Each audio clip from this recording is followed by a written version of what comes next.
All right, welcome back. Our next guest is one of the most prominent Canadian journalists of our time. He's interviewed Nelson Mandela, Margaret Thatcher, and Henry Kissinger, to name just a few, and covered century-defining events such as the fall of the Berlin Wall, the Ethiopian famine, and changes in power and politics from Canada to South Korea. And for the first time ever, he is bearing all and taking readers into the heart of these events in his brand new memoir called On the Ground, My Life as a Foreign Correspondent. It's our honor to welcome to the show decorated journalist and newfound author, Brian Stewart. Brian, congratulations on the book. Now, you've reported on almost every major event of the 20th century, and I'm just curious, going back in time, it's one thing to go into news, it's another to just become a foreign correspondent. What made you want to do that? Well, I guess, part of it was my generation. I was born halfway through the Second World War, grew up in the post-war era. Then there was the Cold War. We had war games as a kid. We're just looking at a baby picture of you. Yes. So I can't believe that's me, but it is. And we were interested in history a lot. We were interested in war because there were the Korean War and other wars. When I was living in England in the mid-'60s, because my family was over there, I watched on television the Suez invasion, the British, French, and Israeli invasion of Egypt to get back to the Suez Canal. And I saw also the Hungarian Revolution was going on, rebellion at the time. And then I saw these reporters who were standing there with notebooks and cameras, and I said, these guys get paid to see history. So I thought, I want to see history in the making. I mean, so at age 14, I wrote an essay. When I grew up, I wanted to be a foreign correspondent. Wow. And so I can sit at the ringside seat of history. And that basically was my dream for the rest of my life. Wow. That's what I became. That's incredible. Now listen, you've put yourself in danger on the front lines in places where other journalists have lost their lives. So I'm wondering, before you go into those situations, were you ever worried about risking your own life? Oh, totally. I mean, I was the last of the cowardly correspondents. Okay. I mean, when I was young, I was interested in bullfighting for a while before I turned against it. And there was, Hemingway wrote about this cowardly bullfighter called Camacho. And then people said, well, how could he be cowardly in a bullfight? He said, well, he thinks he's so good that he'll never be caught by the bull. Well, he was wrong, but that's another thing. So I always thought, okay, risk reward. I got to get to the ringside seat. I have to take the risk, but I'll be really smart. I'll be very careful, and I'll be hopefully be okay. Yeah. And that's pretty much. Well, you're here, thank goodness. Yep. That worked out. Thank you, thank you. But, I got to ask, was there ever one experience that you remember where you said, this could be it? I was writing my final words, actually. I got caught in a bush flight, a small plane flying over the Sudan deserts. Basically the desert, worst desert storm in 25 years. And the pilot had lost his navigational system, and he couldn't figure out where we were. He thought he could get us back to the town where we could land, but otherwise he was going to crash land us in a dried out desert wadi. So I started writing, dear folks, you were great folks, and dear sister, I'm very sorry, and all that kind of stuff. And I thought, we're going to go down, we're going to crash, and there'll be a headline in the Globe and Mail one day saying, 20 years later, the mystery is solved. We have found the CBC crew, the burnt out, the bleached bones of the CBC crew is there. Wow. That was my closest, I think. Wow. But you made it, and we're so glad. And you wrote this book, and you open up in this book for the first time publicly about the psychological costs for covering these stories. In fact, I understand that you were patient zero when it comes to the first study to investigate the psychological risks that go along with being a foreign correspondent. Can you talk a little bit about that? Yeah, there's this wonderful psychiatrist in Toronto, Anthony Feinstein at Sunnybrook, and he had just wanted to do a study on what the psychological damage and emotional damage done to reporters, because they were getting a lot of PTSD cases and other things. So he found I had basically a nervous breakdown at one stage, years after I'd quit the worst things.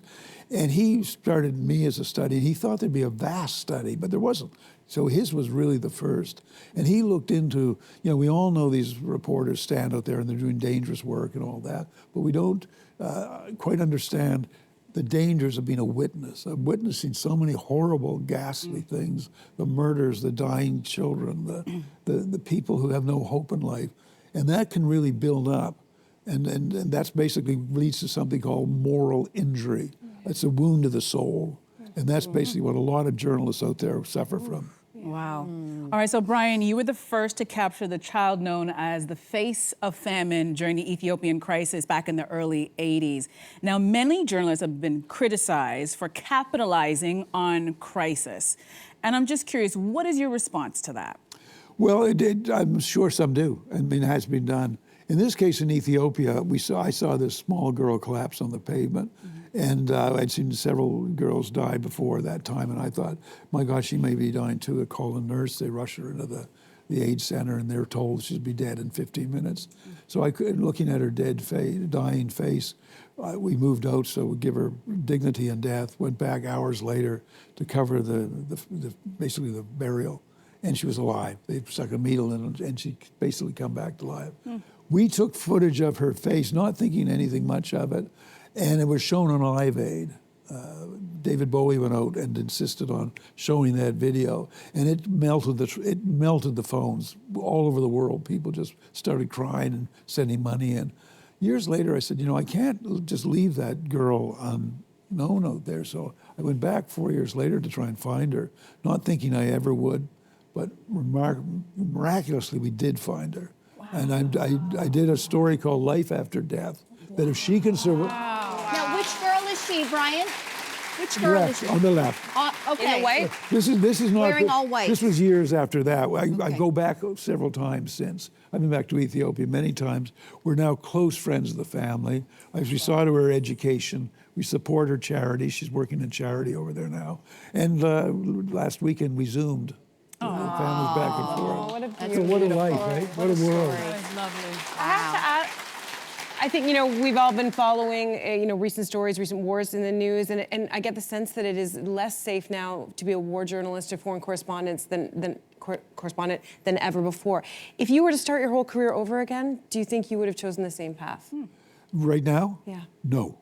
Quite honestly, no. I think it's far more dangerous now than it was even in the most dangerous of our times. The weapons, the drones, the roadside bombs that go off, the various guerrilla groups, there's so many of them out there. Wars have become more dangerous. And basically, it's harder to cover them because they become more chaotic and hard to describe even. Yeah. I wouldn't have the guts today to do it. I have such admiration for those that are out there now. But boy, it is a rough world out there. And many are losing their lives. So many, More than ever before, it seems. Listen, you've seen the full range of human behavior. You have witnessed some of the worst atrocities in the world. You've also borne witness to some of the most triumphant moments for humanity. So what is your takeaway on humanity and the human condition after all that you have seen? You know, I used to often get asked, don't you despair because of all the evil you've seen in the world? And I say, sure, I've seen a lot of evil, some of the worst stuff you could ever imagine, but I've also seen saints. I mean, what a privilege I've had to see the thousands of local heroes, the aid workers, the people in disasters helping their neighbors survive, sharing their food. People are so magnificent in these moments. I've seen absolutely the best of human nature. And that's a huge privilege. Yeah. Huge privilege. Wow.